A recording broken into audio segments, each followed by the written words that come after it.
Hi, everybody. Thanks so much for joining us today. I'm John Diamond. I'm the head of the University of Maine Alumni Association.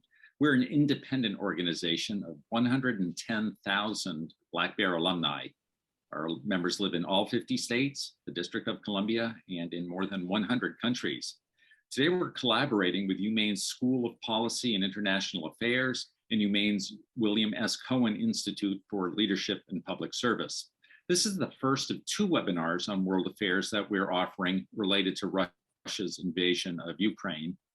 On April 14th, our topic will be the art and science of diplomacy. Our panelists will be two former US ambassadors, Pamela White and Ann Hall, along with retired Admiral Greg Johnson, the former commander of US naval forces in Europe. All three are UMaine alumni. Everyone who registered for today's webinar will receive an invitation to that event. Speaking of today's webinar, we are extremely fortunate to have four distinguished members of UMaine's political science and public policy faculty with us. Their profiles were included in the webinar invitation we sent you, so I won't, to save time, I won't get into those details about their backgrounds.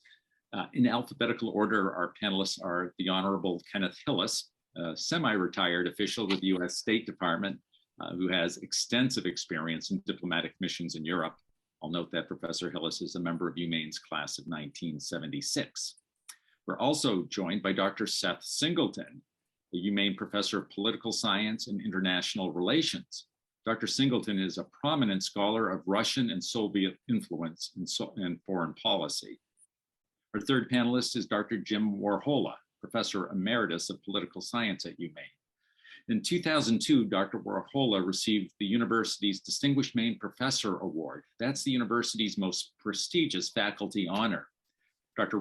Warhola's research focus has been on Russia, Eurasia, and Turkey. And our moderator today is Dr. Richard Powell. He's Professor of Political Science and the founding director of the William S. Cohen Institute for Leadership and Public Service. Like Dr. Warhola, Dr. Powell is a recipient of UMaine's Distinguished Maine Professor Award. He received his honor in 2020. Now, if you have any questions for one or more of our panelists, you can submit them at any time. Here's how you do it. Go to the bottom of your Zoom screen. In the middle, you'll see that little comic strip speech bubble. That's the chat button. So to submit a question, just click on that bubble, type in your question, and hit enter or return on your keyboard. We'll get to as many questions as possible later in the program. And just so you know, we are recording this session and we'll be making it available online later. Okay, well, let's get started. Professor Powell, the screen is all yours. Thank you so much for the introduction, and thank you to the Alumni Association for hosting this extremely timely and important event. I'm so delighted to have three of my long-term colleagues with us today, and thank you to all of the many people who have logged on and tuned in today for this discussion. I can't tell you how many times in the past week or two when I've been watching TV and had questions on my mind where I had been hoping to be able to ask one of these individuals with us today their thoughts. They have many decades combined among them of experience in this region of the world, and will have many things to share with us today about what we're seeing unfold, and maybe give us a sense of some of the things that we can expect going forward. I would also say that this is an unfortunate follow-up to a conference that all of us did here on the University of Maine campus about 5 years ago on Russia, Ukraine, and seeking different solutions to the problems plaguing that region of the world. And that was in the aftermath of the Crimea invasion several years before that. So unfortunately, a more thorough discussion has become necessary of some of these issues, but it is something that's been on our radar for quite some time, as obviously a hotspot in the world. So a question that I know has been on many people's minds these past several months, and especially in the past week or so. And I'll start, Professor Warhola, with you. Why did this invasion, why was it unleashed now? What does it tell us about Russia and Putinism in Russia that this occurred at this moment in time? Thanks, Rich, and thanks, John Diamond and everyone at the Alumni Association for staging this event and hosting the event. And I'm honored to be here. And thank you, Rich, for the question. And this question has been posed to me just many times in the last week or so by lots and lots of people by email and phone and so on. And here's the short of it. And again, it's a complex, difficult question. Why did Putin make the decision to invade Ukraine, and why now? And here are my thoughts on it. First of all, in the minds of some in Russia, not all, but some, Ukraine is an integral part of Russia. And that certainly is the mindset of Putin and his inner circle of security officials and particularly military officials. As far as they are concerned, Russia is not Russia unless it includes Ukraine. And again, that's a mindset that is not universal in Russia, but it's an old view. And unfortunately, the longer Putin is in power, the more that he and his inner circle have reverted, one might say, back to that traditional view. It would be almost as if one could say, that, okay, well, California could go and become an independent country.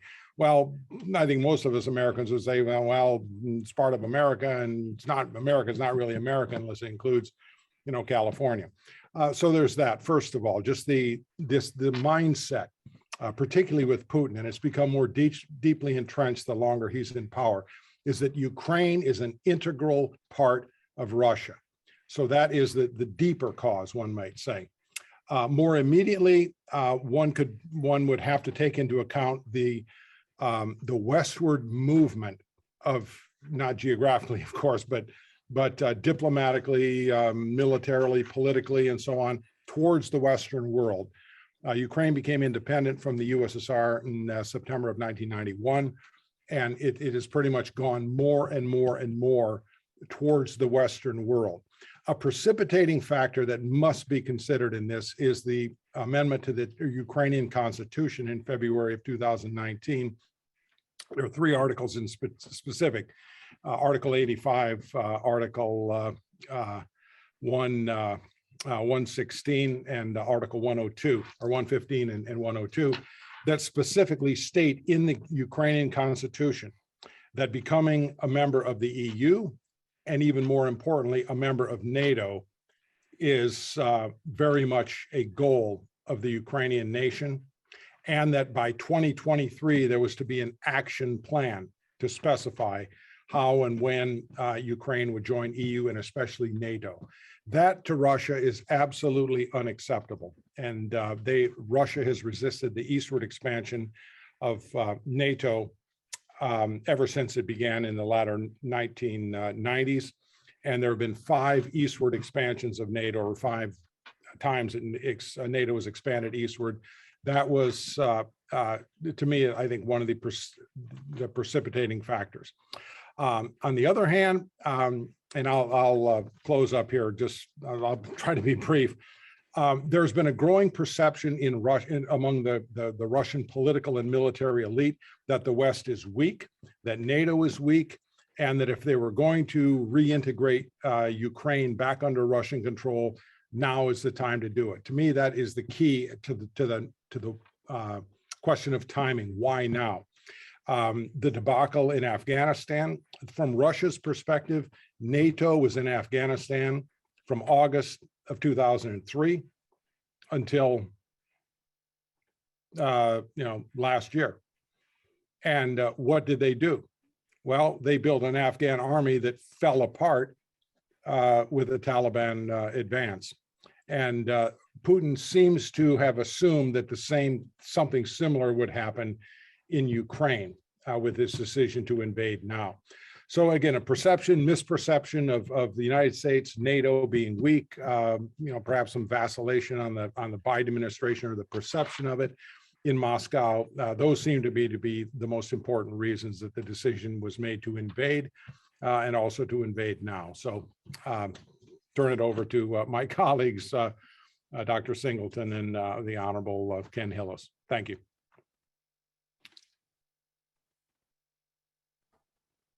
Let me just add a couple of things to that. I think Jim is basically, Professor Warhol is basically absolutely right in what he said. And I urge everybody to read the long essay of Mr. Putin called On the Historical Unity of Russia and Ukraine, which was published last July, which kind of indicates that there may have been a shift in thinking, at least at that point. Mr. Putin ends that essay by saying that Ukraine can exercise sovereignty only in partnership with Russia, which I guess implies that if Ukraine is in partnership with anybody but Russia, it's not really sovereign, which I think is a fair way to twist that one a little bit. I agree also with Jim on the perception of disunity in the United States and in Europe. I'll say only that I think it does have a lot to do with American politics, not just Biden is weak, but a strong pro-Putin, an anti-NATO and anti-Europe position from the camp of our former president, Mr. Trump and Mr. Trump himself.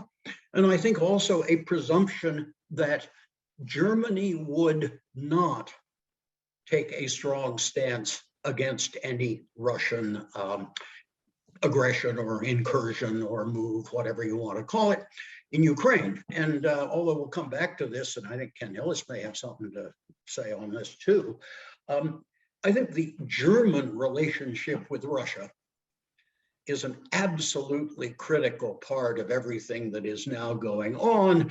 And, we could start with Alexander Nevsky and the Teutonic Knights, or we could start with 1939, or we could start with Willy Brandt and Ostpolitik. But that relationship in particular, I think, needs very close attention. And I think the Russians were probably quite surprised by the way Germany reacted. Enough. Professor Hillis?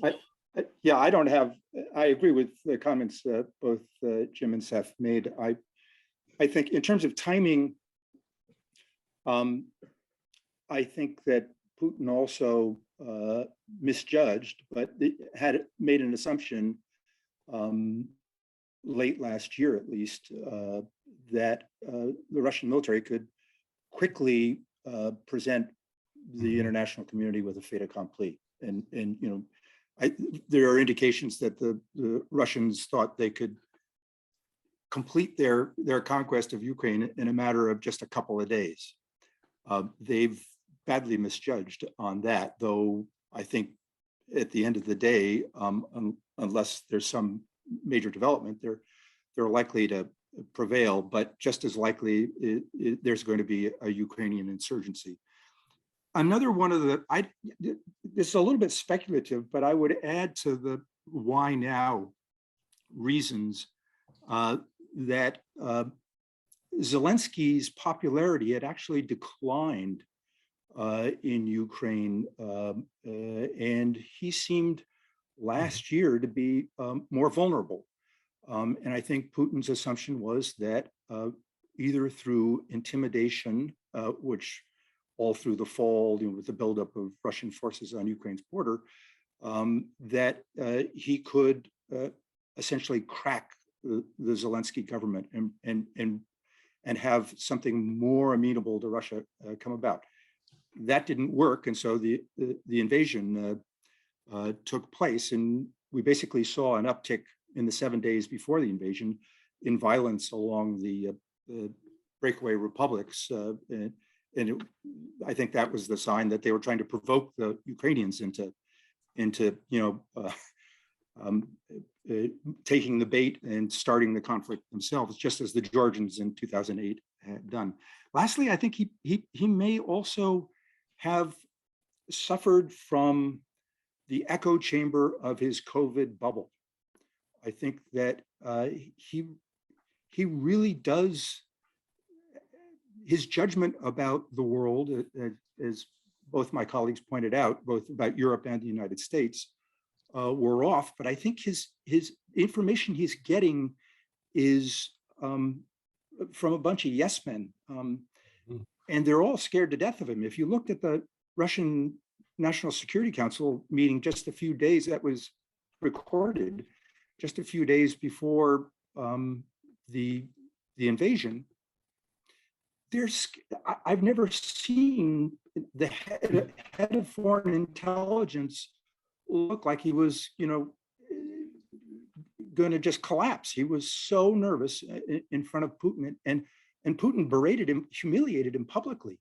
He has reached this point where I don't think he's getting accurate, reliable advice from his national security team, and I think that shows up in how things have unfolded in Ukraine since it started. Anyway, I'll stop there.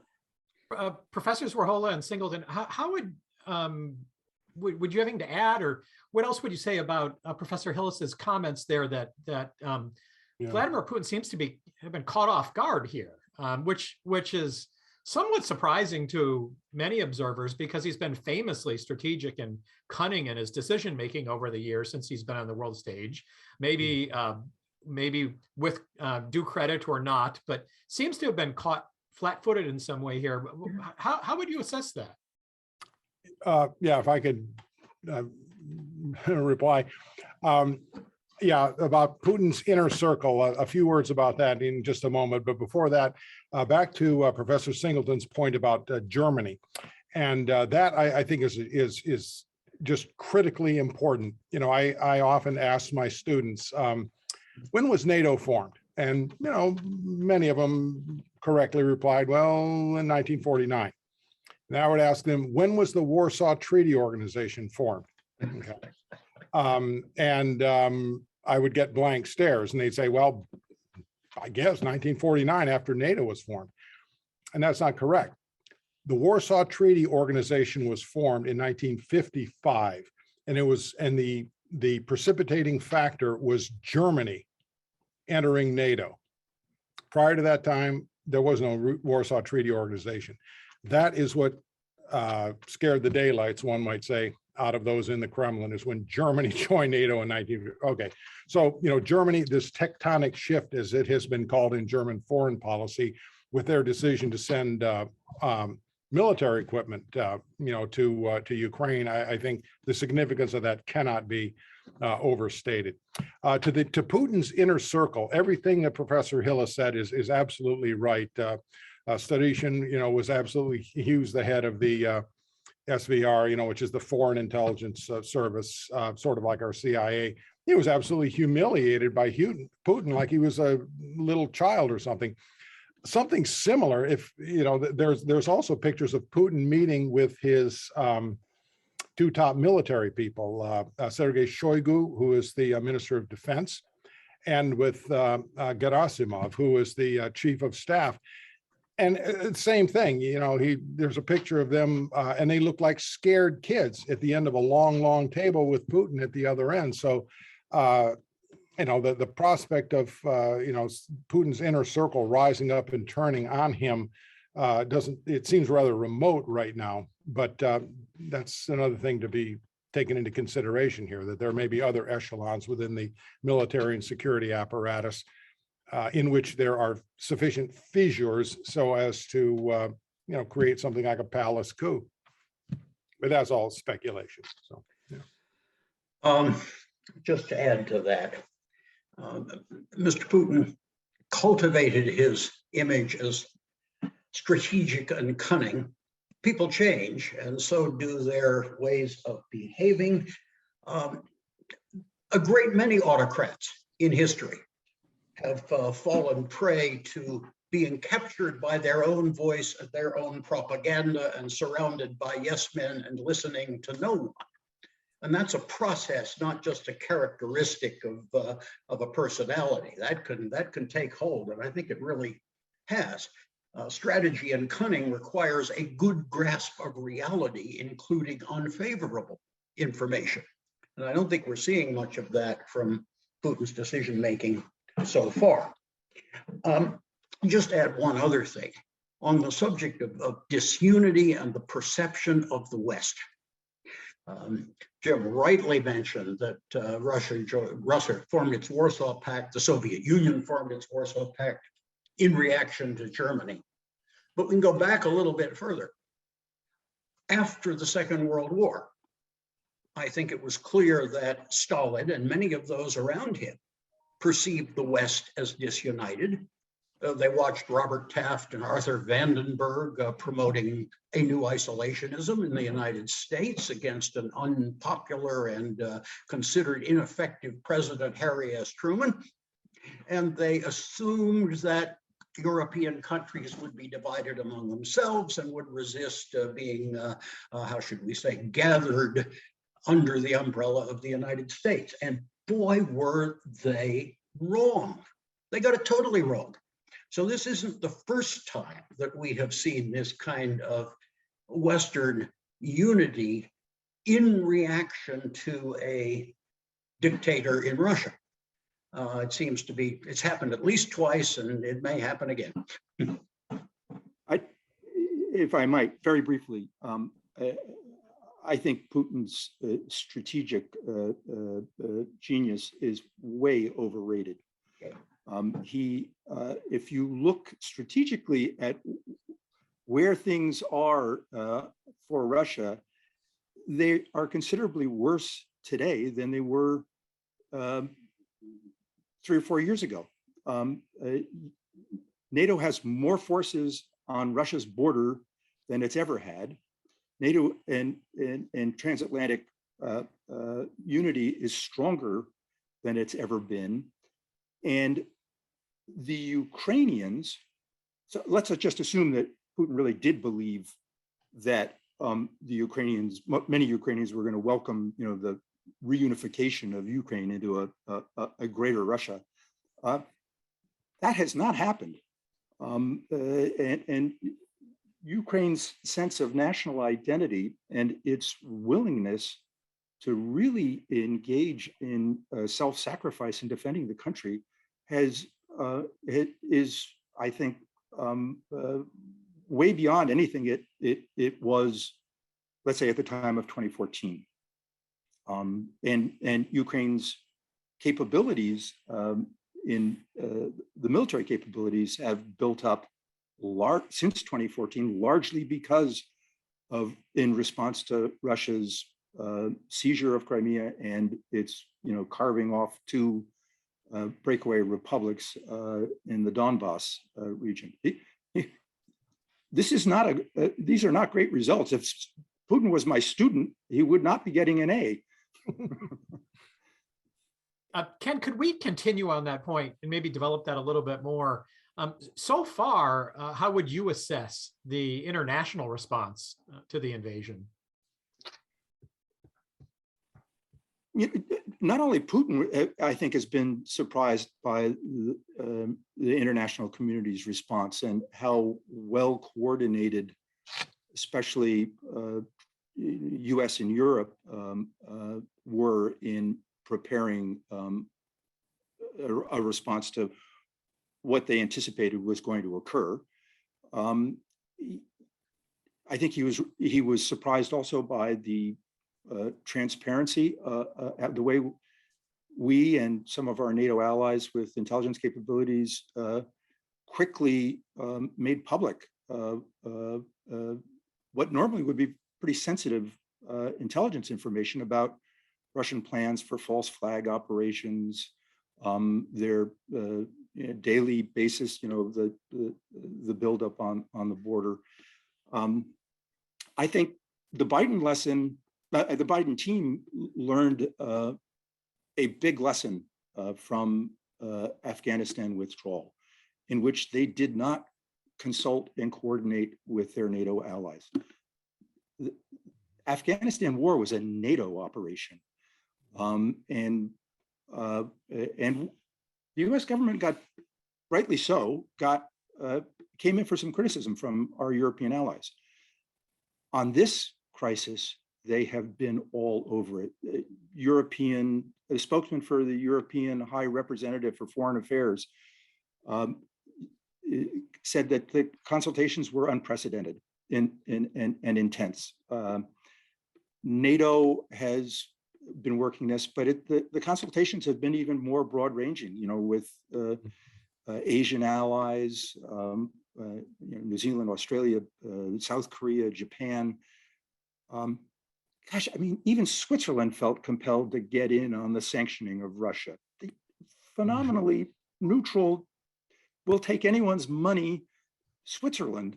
It really, I think the Biden administration gets, and the Europeans, especially the Germans, get credit for stepping up to the plate and for coordinating, because these sanctions are only going to be as good or as punishing as they're intended to be if there's unity amongst the international community. Can I jump in there and just make a quick comment? Okay. In terms of European unity and Ukraine, an interesting little anecdote here that seemed to me significant was that when Ukraine finally ratified those 3 amendments to their constitution in early February 2019, that they intended, they had as their goal to join NATO, the head of the European Council, which is an arm of the European Union, the president, Donald Tusk, the other Donald, was invited to the Ukrainian parliament to offer a couple of words, and he did. And he said in other words, the highest representative from the EU is there. And what did he say? He said some really interesting things. Of course, he was happy to have Ukraine expressing their desire to, or intention, not only a desire, but intention to join the European Union and to join NATO. But he said something very interesting. It was almost exactly the opposite of Putin's idea of Russia isn't Russia without Ukraine. Donald Tusk, president of the European Council, said Europe is not Europe without Ukraine. And, if that isn't in other words, the implication being Western Europe and, everybody except Russia. And if that wasn't a red flag in front of the bull, so to speak, to Moscow, I don't know what was, but just for what that's worth. I'd add one comment to that.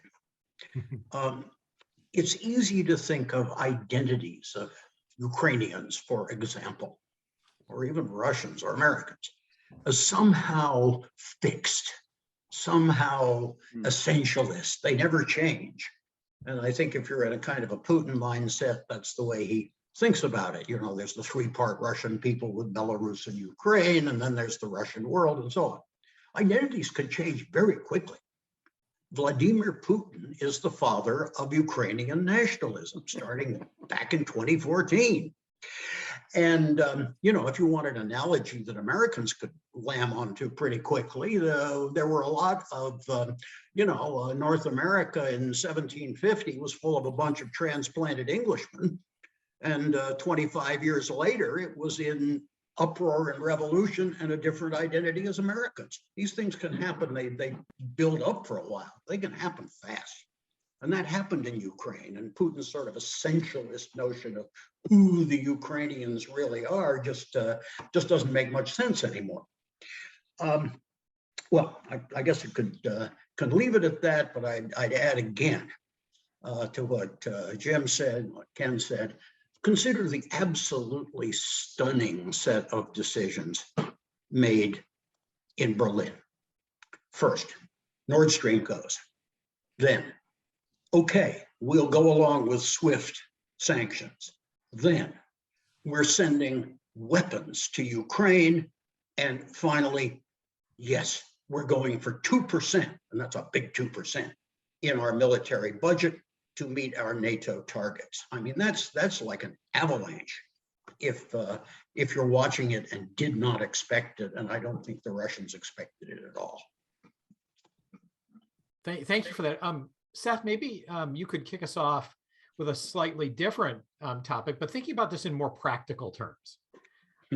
Seeing what we're seeing unfolding in front of us now and the apparent shift in Russian strategic approach to this in recent days, does Russia have the capability to occupy and pacify Ukraine?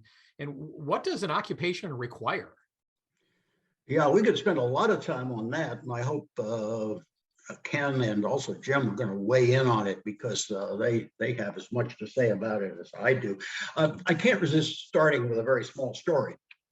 Once long ago, when I was a slightly overage kid working in the executive office of the president, the budget bureau in Washington, in the international division, we sent some troops into Vietnam. And there was a lot of expectation it was going to be quick. And I'd been trying to figure out what was going on with insurgencies and counterinsurgencies. And so I went to my big boss, who was a big wheel. Oh, he was a big wheel. And I said, sir, sort of shaking in my boots, you know, from what little I know about this sort of thing, shake, shake, shake, it may take about 500,000 troops in Vietnam to pacify the place. And he just looked at me and said, get out of here, kid. You don't know what the heck you're talking about. Okay. I think it's very easy to underestimate the costs and difficulties of occupation. We could talk a lot about Iraq, but I'm not as close to that one as Ken and others are. What would it take to actually occupy and pacify Ukraine? Well, in the first place, it would take collaborators. Even in Syria, Bashar al-Assad had a lot of people on his side. Chechnya was pacified when the Chechen leader, I think it was Maslov Kadyrov, Ramzan's father, went over to the Russian side. I don't really see a similar group of Ukrainians, and I think the Russians, Putin and others, were expecting they'd have no trouble finding people who wanted to help them reoccupy their part of the Slavic and Russian world. So you have to have them. If you don't have them, you have to bring in your own people, and then it's very clear that what you've got is a purely foreign occupation. You've got an empire. You've got one country ruling over a people who don't want to be ruled. So that's one thing. Second, occupation, I think, will require sealing the borders with Romania, Hungary, Slovakia, and particularly Poland.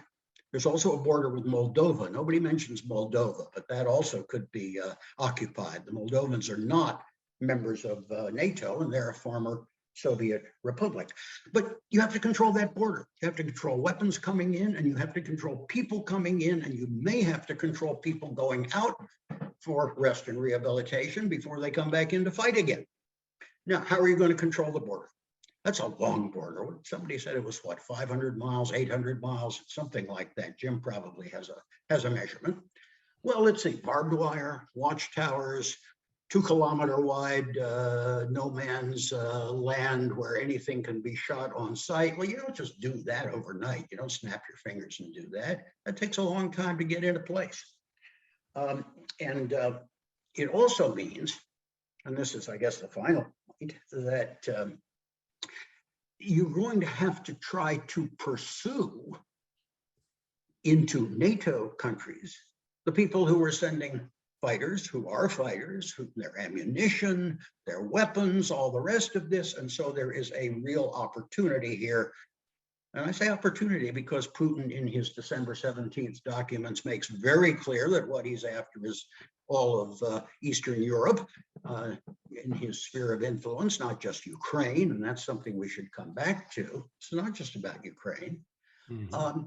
But that gives an opportunity for escalation. And if we really mean that there's going to be a defense of every inch of NATO territory, does that apply when you get a bunch of Russian airplanes in hot pursuit of insurgents across the border into, say, Slovakia or Romania? And so I think there's a really significant potential for escalation here. One final point on occupation. One thing you certainly could do if you were Russia was try to divide Ukraine. Putin says Ukraine's just an artificial creation. Lenin and the Bolsheviks and so on. Jim's the expert on the history of all that, and I've done a bit of it too, and Ken as well.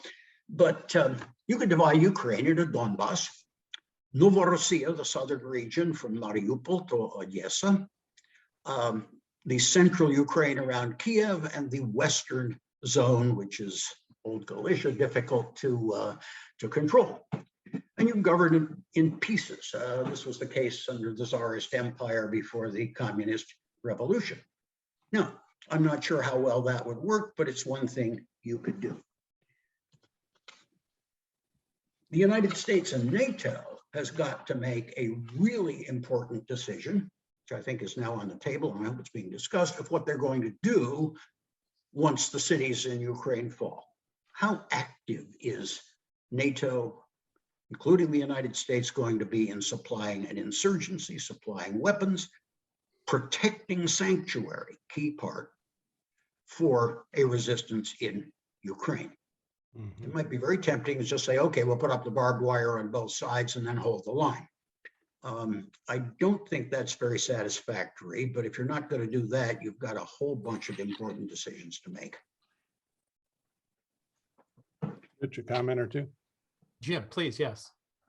Yeah, I certainly agree with everything that Professor Singleton just said. Just a couple of other points I'd try to briefly convey. I got word the other day, and again, I'm not going to say here where I got it from, but it's a source that I trust, that the reports that Putin had sent in several hundred assassins to try to knock out Zelensky, I got reports from within Ukraine that in fact there were several of them. Some of them were their UMaine, their special forces, and other ones are these called these Kadarovtsi. In other words, the hitmen that are down in Chechnya and supporting that Chechen regime that is pro-Moscow, and they're essentially hitmen, terrorist types. And the report that I got was that the Ukrainian special services had killed 70 of those. So if that's any indication of their capability, then occupying Ukraine is going to be very, very difficult.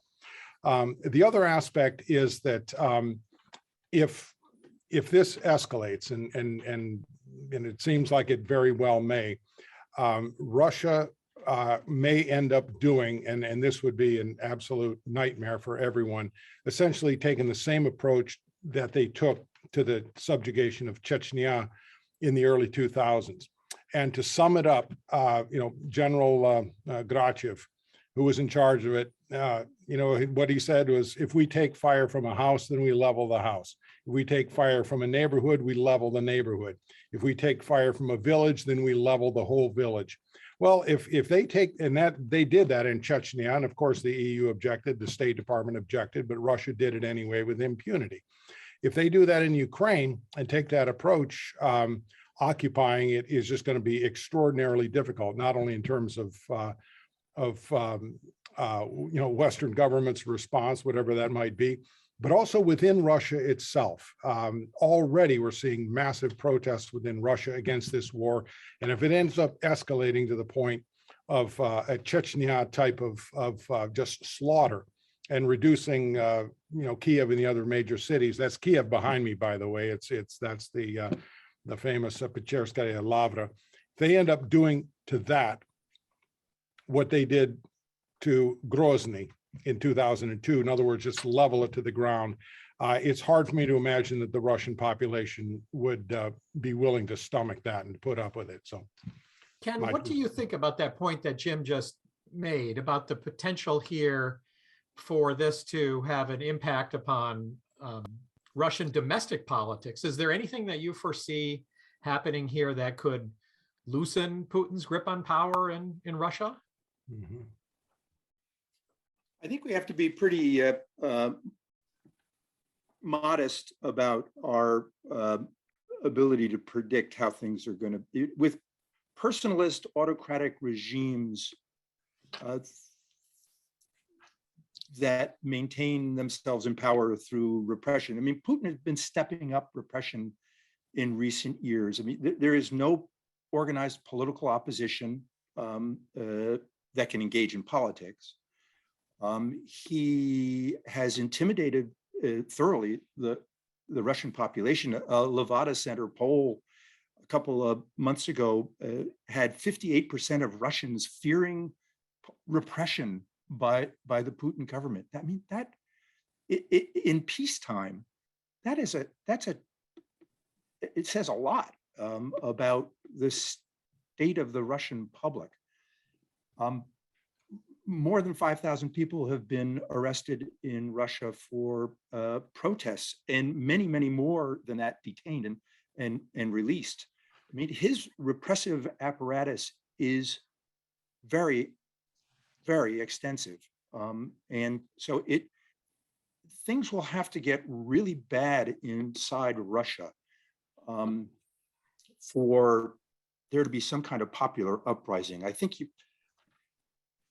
Putin has also very effectively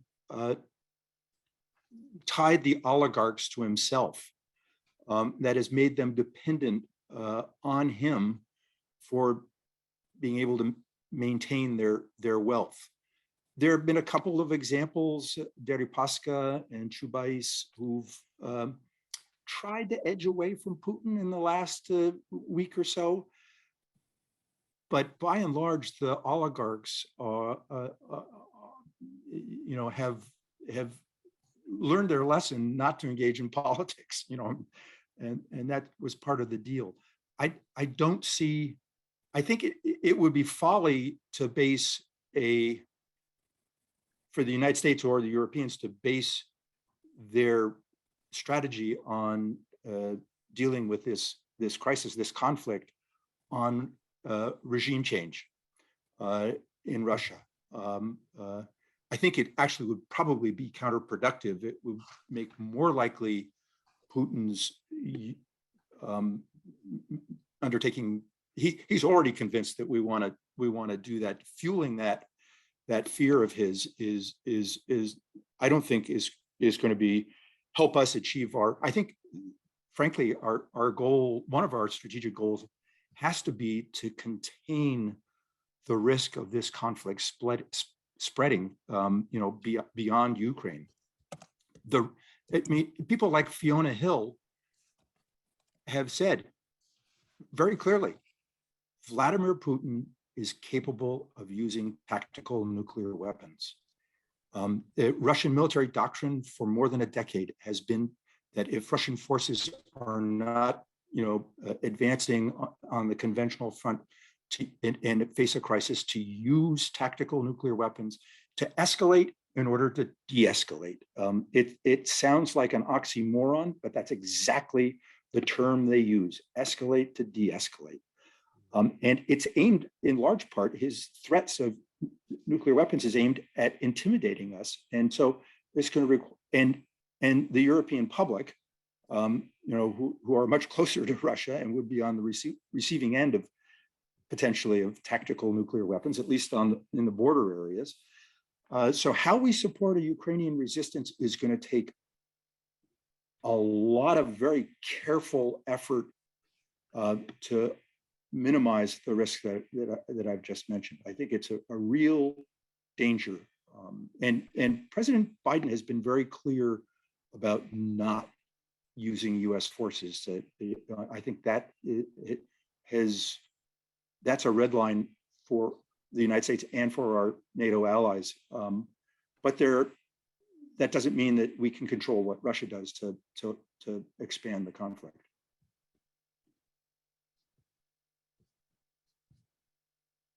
Jim or Seth, on that point, what fears do you have for escalation?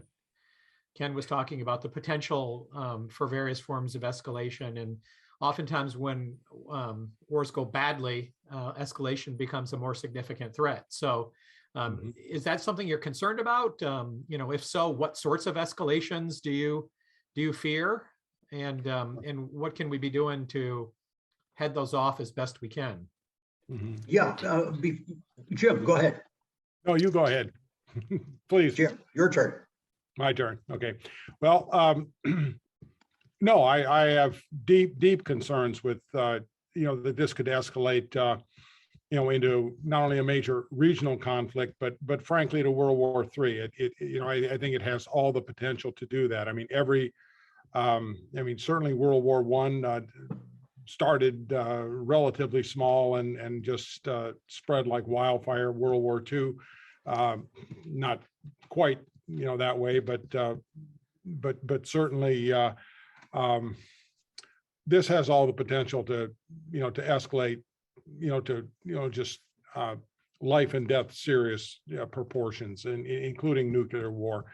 And that, of course, needs to be avoided at all costs. Maybe later on we'll talk about the China's role in all this, and that's pretty much out of my bailiwick, so I stay out of it for the most part. But I did see some statements by Chinese officials that that called for a cessation of hostilities precisely for that reason, that this has all the potential to escalate into into nuclear war. So it is something I think that it needs to be taken with the utmost seriousness. This may seem like a digression, but I don't think it is. Okay, I noticed that someone wrote in the chat about NATO, and that someone posed a question to me there that was it not the case that the Western world, led by the United States, had essentially promised Moscow, when Moscow dismantled or the Warsaw Treaty Organization after the collapse of the USSR, actually slightly before it, wasn't it the case that that Russia dismantled the Warsaw Treaty Organization with the promise of the Western world that they would not expand NATO eastward? And there's some dispute about that. Of course, Washington and NATO says no, they never made any such promise, but it calls into question the advisability of having expanded NATO eastward. No one other than George Kennan, for goodness sakes, in his famous 1997 article of the New York Times, argued that expanding NATO eastward was simply a bad idea, and that what needed to be done was something like what the Russians were then suggesting, that is, reestablish a whole new architecture for international security in Europe that left both the Warsaw Treaty Organization and NATO behind. And maybe he was right. I don't know. But in terms of the escalation of this conflict, yeah, very, very real possibility. I just do not see Vladimir Putin or his inner circle, that is, Patrushev and Gerasimov and Shoigu and the others. I just do not see them backing down for this. Perhaps those other oligarchs that Ken mentioned will be more inclined to stop this if they could somehow get in control, if their financial fortunes tank. But even that seems like a long shot. So enough comments out of me. Professor Singleton. Okay, actually, two things on the table here. Let me go back to the comment and I agree completely with Ken about, the Russians are not about to rise up. I would just add, though, that Russia is a very surprising country. It surprised everybody in 1917, and surprised everybody with Stalin, and surprised everybody again with Gorbachev and the second Russian Revolution of the 20th century. And Russia looks very sort of stagnant and stable and obedient to state rule until it isn't. And so I'm not all that, I'm not sure I'd make a whole lot of predictions about what's going to happen in Russia, although I do agree basically, absolutely, with what Ken said. And in analyzing that, I find it useful, although it's very arbitrary, to think about Russia, Russian opinion in sort of four concentric circles. First is the population in general, which the Levada Center surveys. Then there are the people I think of as the cosmopolitans, the people in Moscow and St. Petersburg and a few other places like Ekaterinburg, where I lived when the Soviet Union was breaking up. These are educated folks and they travel and they're kind of just like you and me. And I think Putin has kind of lost them at this point, but we'll see. Then the third, you've got the oligarchs and the media influentials and the others who are sort of connected to Putin and the regime. And then finally, you've got the real inner circle of the Siloviki. And I think these different, arbitrarily thought of groups may react in somewhat different ways. And I'm not sure how it's all going to play out among them within. I would also encourage you, if you're looking at Russia, to watch one really interesting outfit. It's called the Committee of Soldiers' Mothers. It was active during Chechnya. It was active, I believe, formed during Afghanistan. These are ladies, they're moms and they're babushkas who really care about what happens to their kids and their grandkids when they get bullied in military training and shot up on battlefields and used as cannon fodder. And they're kind of hard to repress because they really are the people.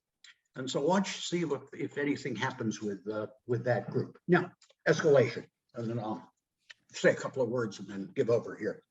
Yeah, I think Putin definitely is going to escalate. His goals go well beyond Ukraine. If you see these just as a matter of Ukraine and Russia, you just haven't got the picture, in my opinion. Go read the draft treaties, really ultimatums of the 17th of December, 2021, talking about how NATO basically has to evacuate everything, east of Germany, including, by the way, the Baltic states, which have been part of the Russian Empire, and after that since 1939 and Hitler-Stalin deal, part of the Soviet Union. Keep an eye on that. And Putin talks constantly about the Russian world and Russia's place as a great power. I think we have to take him at his word. And I think not taking him at his word has gotten us into some mistakes. He's got historical dreams. Kiev is the mother city of ancient Russia. And oh, what an irony that they're now trying to bomb it. That's the kind of thing that if you're doing smart propaganda, you play up on every Russian television screen. Putin's army bombs the center of a traditional or regional Russian civilization on the place where Russians converted to Christianity. That's a nice line. Is he Ivan III gathering the Russian lands? Is he Peter the Great defeating the great power of the West, Sweden in those days, in Ukraine and the Baltics in the Great Northern War? Is it the Second World War all over again? I think he's really captured by those dreams. And I think he does have the kinds of goals that those December 17th memoranda ultimata lay out. And I think we'd just be absolute fools to think that, give him Ukraine and that'll be the end of it, because I don't think it will be. Ken, at a few points in our conversation, China's come up, but we haven't delved into that too much so far. As the lifelong diplomat amongst us, how much light do you see between China and Russia in this conflict? And do you think that China is positioned to perhaps help us find a diplomatic solution to the crisis? That, I think, has been the hope of the Biden administration. Apparently, in the course of this last week, they put out feelers to the Chinese, but didn't get much in the way of a positive response about trying to help facilitate a ceasefire or a cessation in the Russian invasion. In many ways, China is both the biggest geopolitical winner from this war, but also the one that has an awful lot potentially at risk. If the globe, we haven't talked that much about this, but I think the effects of the sanctions that have been applied, which are so completely unprecedented. We've never isolated so completely, the financial system of a country the size of Russia. It's the 12th largest economy in the world.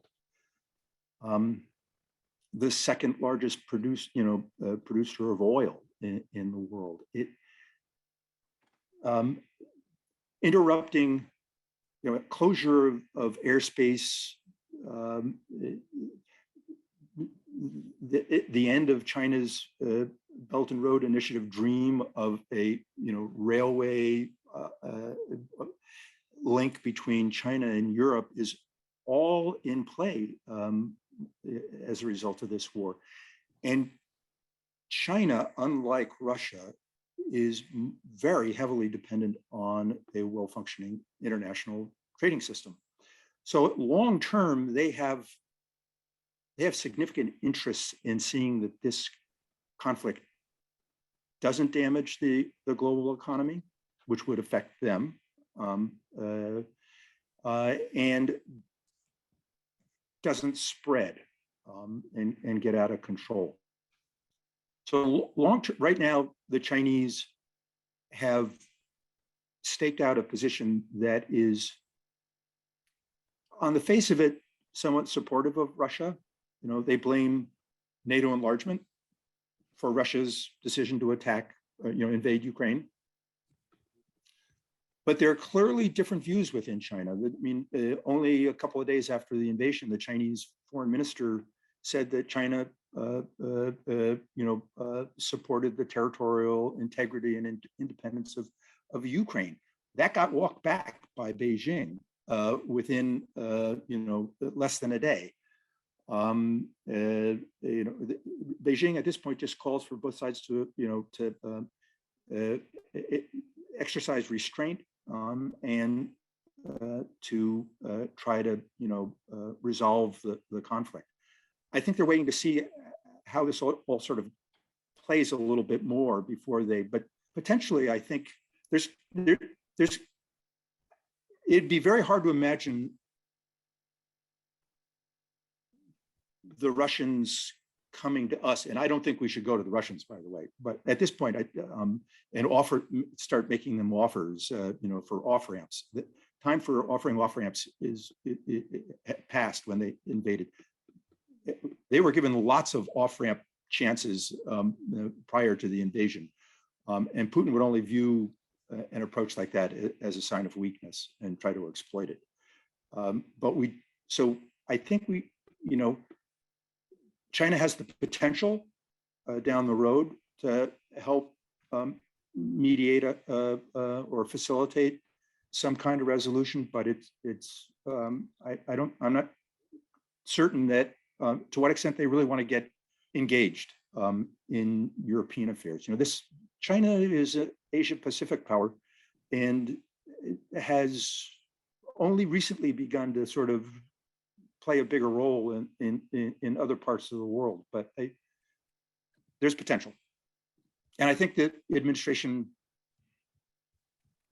my early indications are the administration would welcome that. It kind of depends on what the Chinese agreed to do, what kind of role to play and what kind of line to push. So those are not small questions. Seth, you've spent much of your life studying China and teaching about China. Is there anything that you'd have to add to that? No, I think Ken's got it right. I've been reading all sorts of speculation about China will do this, China will do that, says this, says that, and don't need to add any more. And frankly, I don't think much of it is more than hot air. But one thing that Ken did say, and I want to reinforce it, China has a habit of waiting to see what's up before doing anything. That includes, in this case, the effects of sanctions, the Ukrainian resistance, Western solidarity or disunity, and also the reaction of Chinese connected loan recipients, Belt and Road partners in Asia, in Africa, in Latin America, which they take very seriously. And I know there, by the way, that India, Indonesia, Vietnam, some others have been rather cool about the unity behind resisting Russia. They're kind of setting themselves up as neutrals the way they did after World War II. But nevertheless, I think the Chinese are going to wait and see. They don't need to do anything very soon, so they probably won't. And what they will do, Rich, this is a reference that you may appreciate. It's a bit like Plunkett of Tammany Hall. I seen my opportunities and I took them. So I think they're just going to sit there for a while. Jim, did you have anything? I have a question for you on a slightly different topic, but did you have anything to add to the observations about China? No, thank you. No, my two colleagues are far more qualified to address that in a informed manner than I am, so I defer to them. Thank you. Jim, you've been called at various points in time to Washington to testify before Congress and things of that nature, to help inform American foreign policy toward Russia. And I'd like to get your thoughts on, what should the approach of Washington and the West be if this conflict drags on as it appears it may be? It seems that there's a wide range of potential things that Washington and the West can do, ranging from supporting the resistance to prioritizing the humanitarian issues involved, and perhaps restricting to relief assistance, and or getting involved with seeking a negotiated settlement. I mean, there are lots of different things on the table here. So, Jim, what would be your best idea about how the United States and the West should approach this if it does indeed drag on? It seems to me that one of the best things that the United States can do, in addition to doing the best that we can to maintain this widespread support throughout so much of the world for the resistance to this invasion of Ukraine, that would be the first order of business. And that, just may seem obvious, and but to me, it seems worth saying. Secondly, and just as importantly, I think it's just critically important that the United States and its allies continue to provide information to the Russian population that about what is going on, to help counter the propaganda machine that Putin has built. And I was in Ukraine a few years ago, and I was struck at how, actually, I wasn't struck by the depth and the acuity of the animus towards Putin, but there was virtually none of that I detected in speaking with all sorts of people about Russians and Russia. They're not anti-Russians. They're not anti-Russia, but just the acuteness of disaffection, to put it mildly, against Putin was hard to describe or to convey. Putin a couple of days ago gave an address in which a lot of it was rambling and so on, but he referred to the United States and the Western world in general as the empire of lies. Okay, and of course, that it was called by back in the day, that by President Reagan, the evil empire. Imperius la translates into Russian.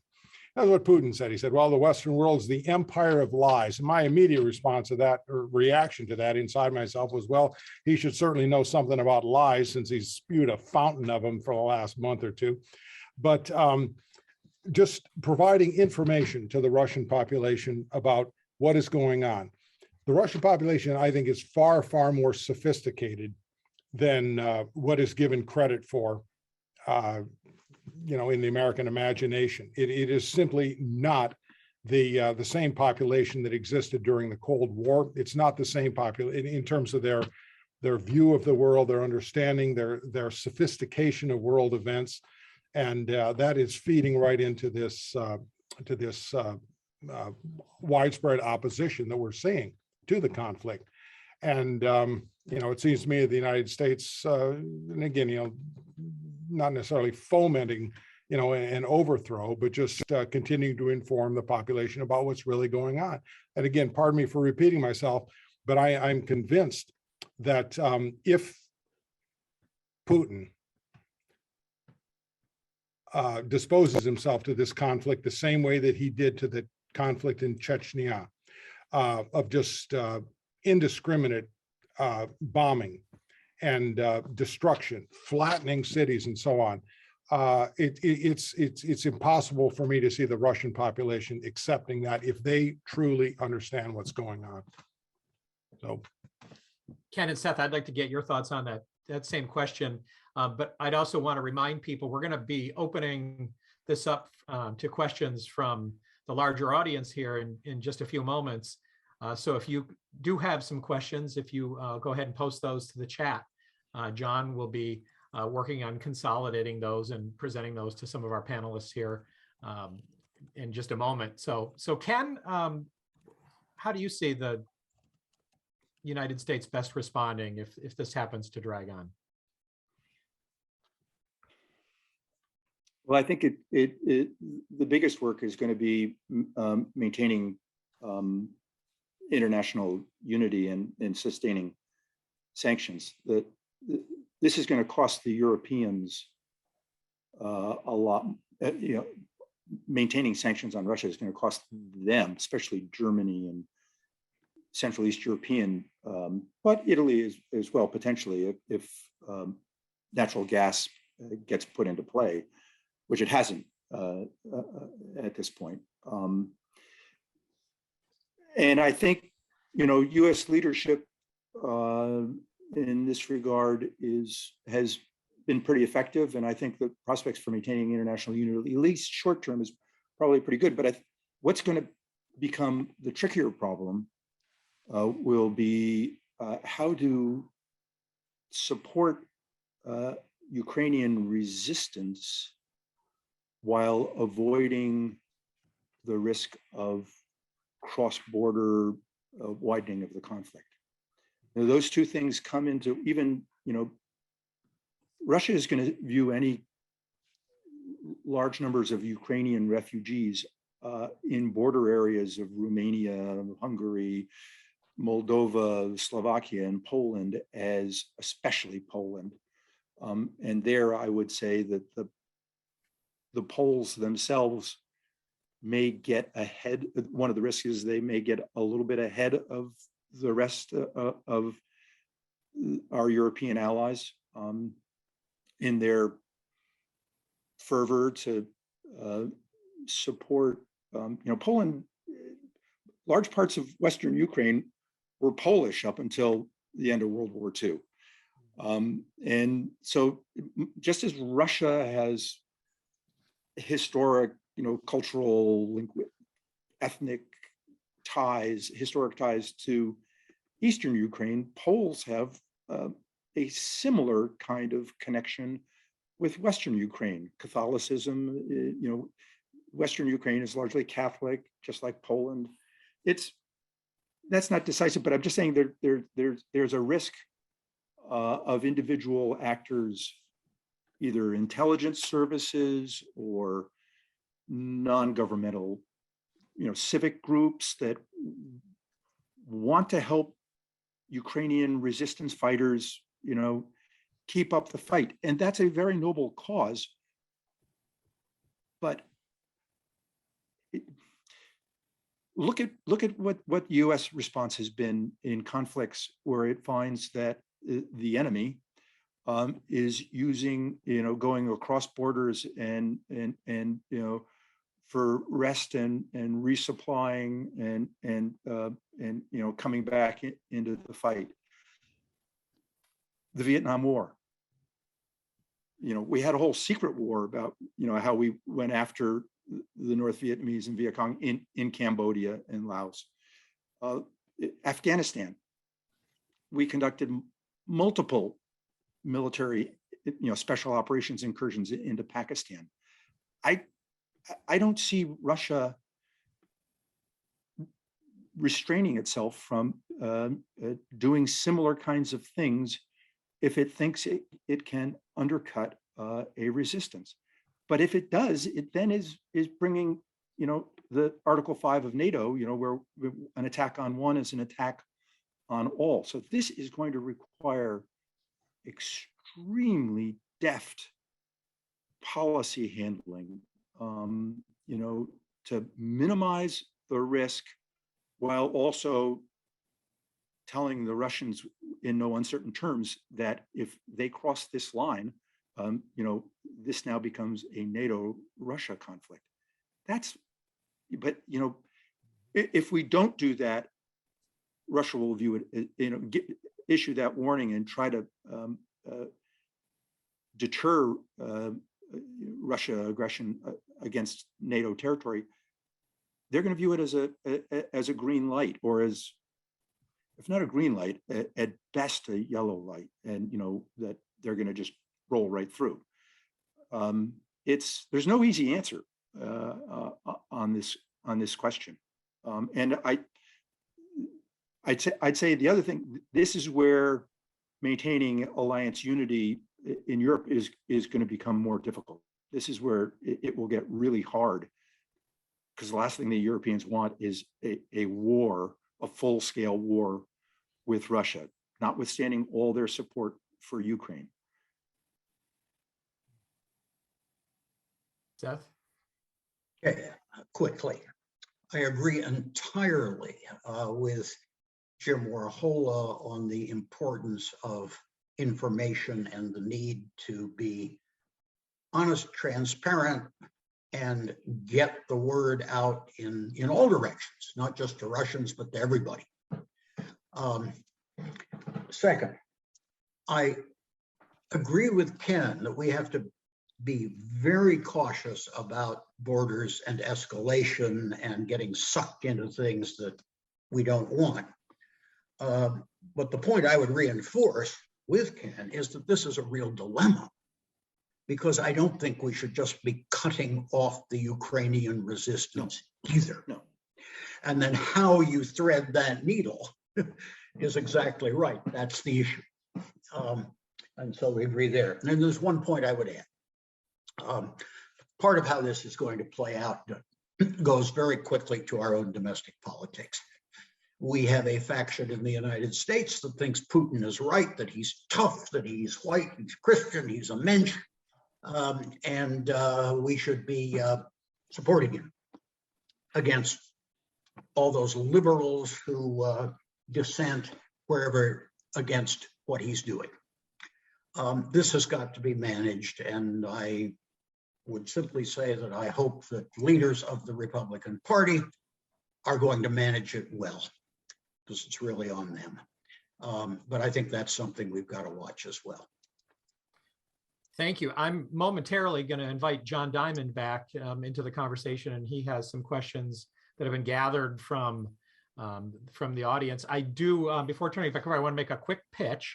Many of you know that every other year we host the Cohen Lecture on campus at the University of Maine, where Secretary William Cohen comes back to campus with people who are very involved in this sphere, the foreign policy and national defense world primarily. And I just invite all of you to keep a lookout. Over the next week or two, we will be having a pretty significant announcement about an event coming up next month in April on campus that I think will address these topics in great detail and provide some further elaboration on them. So keep on the lookout for that.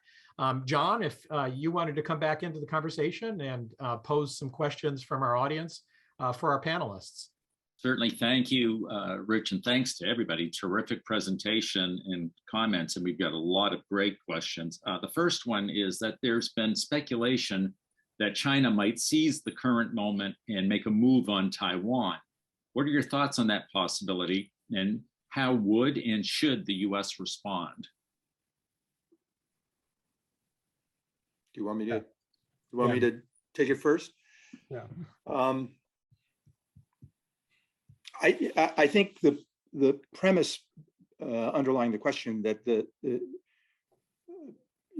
China sees relevance in how the international community and Russia manage the challenge of the Russian invasion of Ukraine. Beijing follows that closely. It's relevant in terms of what they can expect if they were to use military force.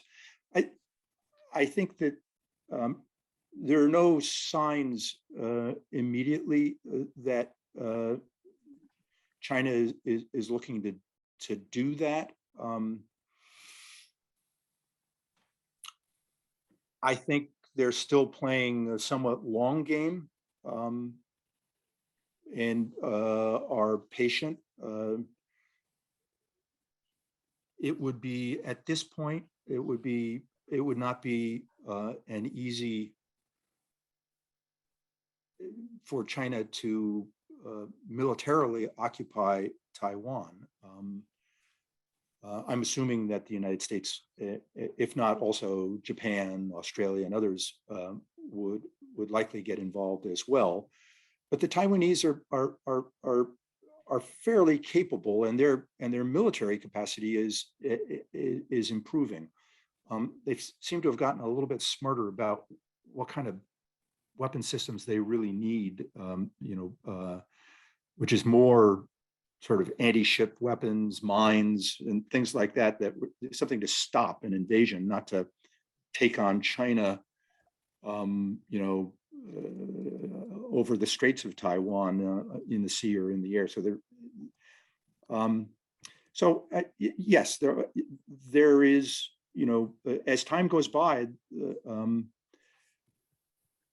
and China's military advantage vis-a-vis Taiwan and any of allies that I've already mentioned increases, it already has the ability to dominate the Straits of Taiwan.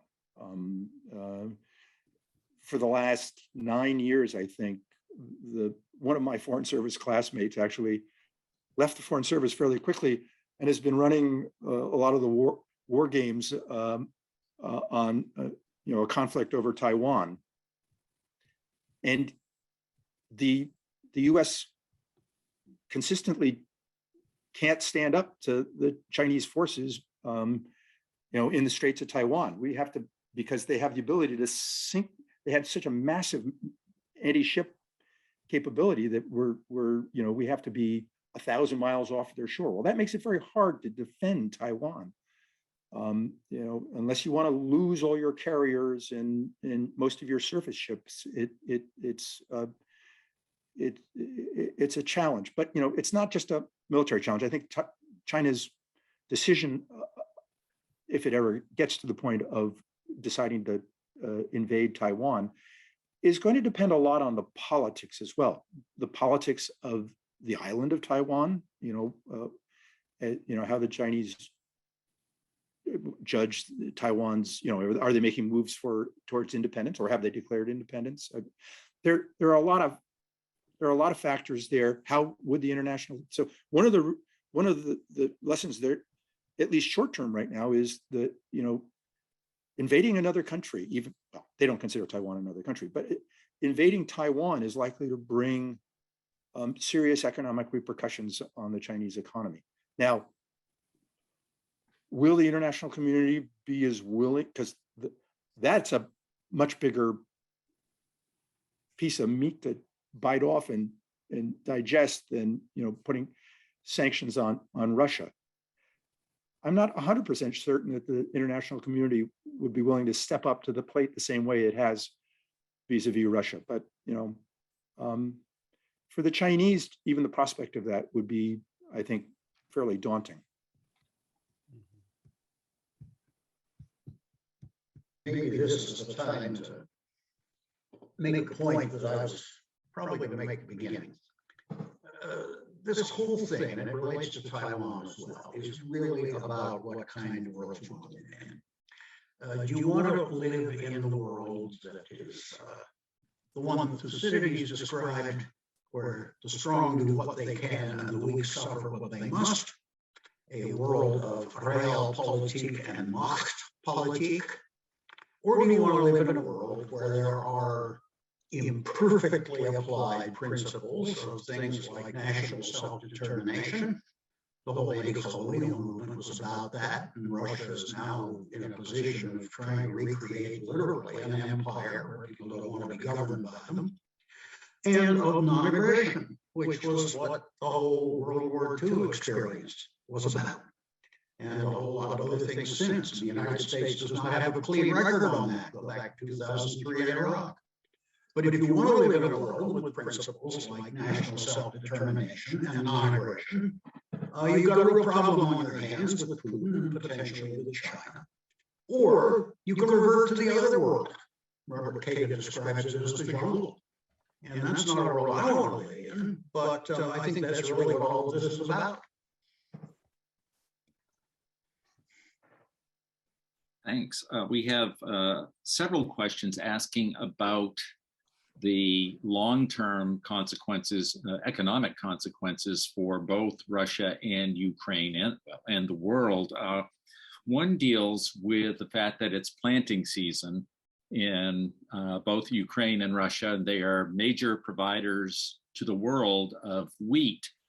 Obviously, the wheat doesn't grow quickly. How can this, the invasion and the conflict, how will it affect consumer prices, world food access, and the economies of the two countries?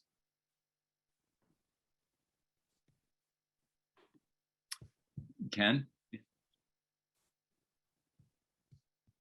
Oops. So there are two commodities that seem to be at the top of the list, always causing political upheaval: the price of bread and gasoline. And both of these have, in this case, the potential for unintended consequences of, fueling upheaval, social, revolutions and falls of government throughout the developing world is, I think, not small. It's something that policymakers in Washington and Tokyo and European capitals are going to have to think about. I'm not 100% sure what they can do, but between them, Russia and Ukraine provide 30% of the world's wheat production. It's a really big amount, and for Americans, paying more for bread isn't going to bring down the Biden administration, and likely not for any European government either. But in other parts of the world, it's quite possible it might. It's alone. It's but as one more factor that puts a strain on an autocratic regime, it well could happen. Thank you. Another question pertains to the fact that this is, according to this post, the first conventional war that has been live streamed from the pockets of those involved, soldiers and civilians alike, and not certainly President Zelensky himself. How big of an impact has social media played in this conflict, especially in Ukraine and Russia? And do you think it has the potential of affecting the outcome in ways that Putin might not have understood?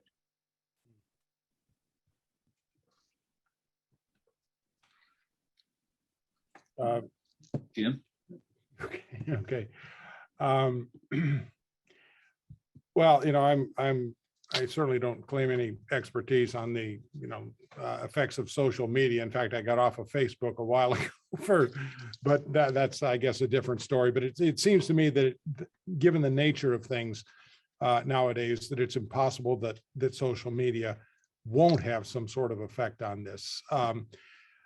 We know, for example, or at least the reports that I've been reading are that, one of the main reasons that that this 40-mile long convoy heading into Kiev has been stalled is because so many of the Russian soldiers there, the morale is so low that it's they that have been draining the tanks, the fuel tanks of the military tanks, and that they're just sort of passively aggressively objecting to the war in that way. How do we know that? Well, we don't know that, but we're told that that those are the kind of reports that are coming back. It seems to me that that it's bound to have some sort of effect. And again, pardon me for repeating myself, but the Russian population, I think, is far more sophisticated than what we give them credit for. And Putin, he really has backed himself into a quandary in this in a way that perhaps we're underestimating. Consider the pressures that he is under. It seems to me, first of all, that he really underestimated the kind of resistance that he was going to face, both by Ukraine itself and also the immediate and intense blowback from the Western world, much of the world as well. It got almost no attention here in the United States, but about a year and a half ago, there was a conflict in Azerbaijan, between Azerbaijan and Armenia, and Russia is connected by a collective defense treaty with Armenia. Azerbaijan essentially invaded what they consider their territory indirectly, annexed it, and the world did nothing. And in fact, the world seems to have been happy with it because the UN considered that territory to be part of Azerbaijan anyway. The point is that here was a case of a country, in invading its neighbor. It claimed it was taking back territory that belonged to it, which State Department agreed that that's what it was doing, and the world did nothing. And I wouldn't want to overstate the case but it seems to me that move, perhaps along with the U.S. Withdrawal of from Afghanistan and the immediate takeover by the Taliban, the collapse of that Afghan army that NATO and the U.S. had built for 20 years, just simply emboldened Putin. Well, he has to realize now that this is a different kind of situation. And someone posted a question to me on the chat, is there any way that this can end without nuclear war? If Putin himself isn't taken out in some way, I can't see him listening to reason. Well, I wonder if maybe at some point, if he were given another exit ramp, so to speak, that he might not be willing to take it, given the kind of Ukrainian resistance, given the severity of these sanctions, and given the widespread nature of the global resistance to this move. Maybe he would.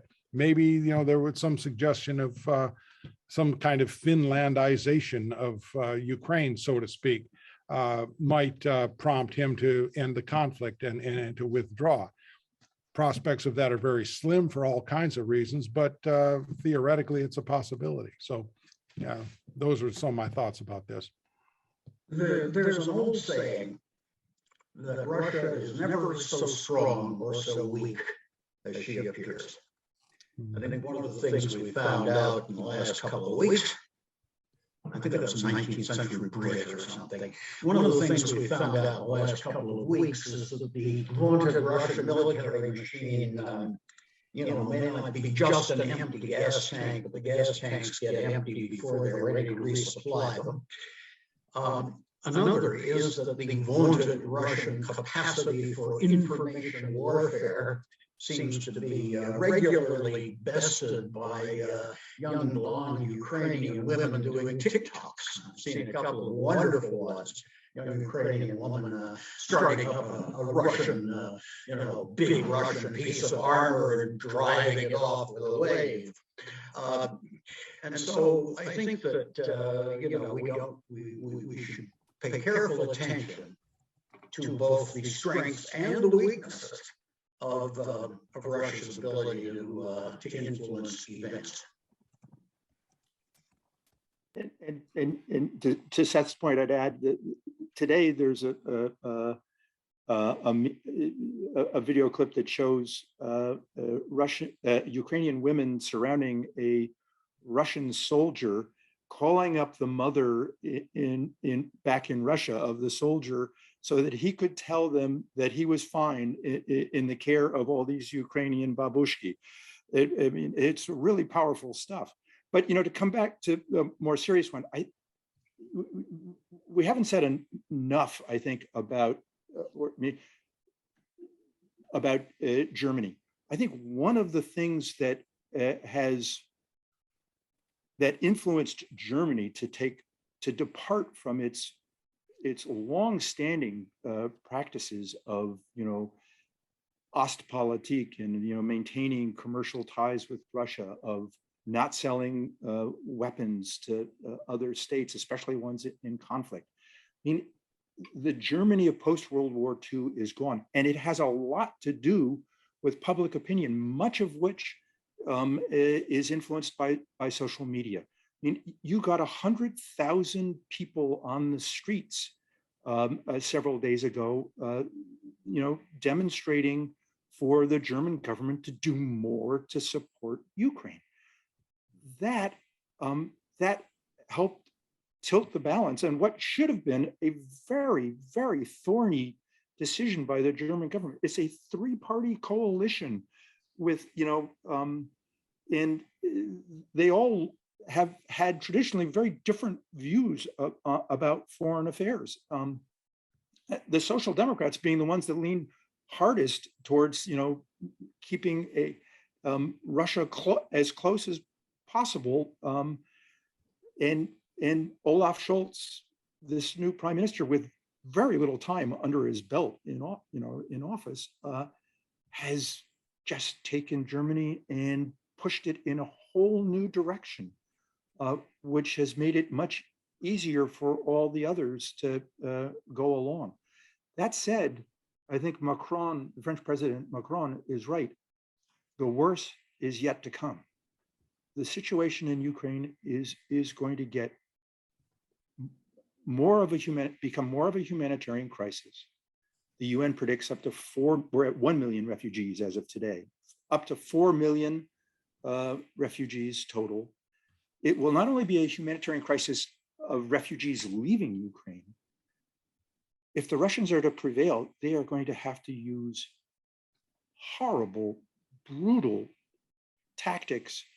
And even then, I don't think they're going to completely suppress a Ukrainian resistance. They may just level cities. They may kill tens or hundreds of thousands of people. I mean, the latter may be a worst case scenario, but if they do what they did in Grozny, and they do it in Kharkiv, and they do it in Kiev, and they do it in Lviv, if they're really looking to take all of Ukraine, which US intelligence community seems to believe that they are, this is going to be really, really ugly. And the passions that it's going to evoke on all sides, Europeans, Ukrainians, Russians, Americans, is going to heat up and increase the risks of the pressures on governments to do something. And that's where really good leadership is going to be valuable. Thank you all for that wonderful conversation. I can't say that I'm more optimistic than I was at the beginning of the conversation, but I can say that on behalf of everybody here, we're all much better informed about what's going on and the true stakes of what the world faces. So it's been wonderful to hear the collective expertise that all of you have on such an important region of the world. And John, thank you to the Alumni Association for facilitating this event and bringing this opportunity to everybody. Well, thank you, Dr. Powell, and thank you, Ambassador Hillis and professors. No, not ambassador. What's that? Not ambassador. Well, you're an ambassador of my life. I know you. No. Class of 76. That's right. So, and Stan as well. Thank you all. And I also want to give a special shout out to Aisha Beer, who has handled all the logistics for our webinar series and also did the technical aspects today. I'm sorry we didn't get to all of the questions. They were terrific, but I do think that we got a very insightful and very sobering understanding of what's going on and what's happening, what may lie ahead. And thanks to all of our university experts for your participation in this. And to everybody who joined us today, thank you for being part of the series. As I mentioned, we will have a complimentary, and that's with an E, complimentary webinar coming up in a few weeks with former ambassadors White, Hill, and former NATO Navy Commander Gregory Johnson's there. And it'll be a partnership with the School of Policy and International Affairs at the university and other participants here. So again, on behalf of the Alumni Association, the School of Policy and International Affairs, the Political Science Department, and the William S. Cohen Institute, thank you for participating with us, and take care, folks. Be safe.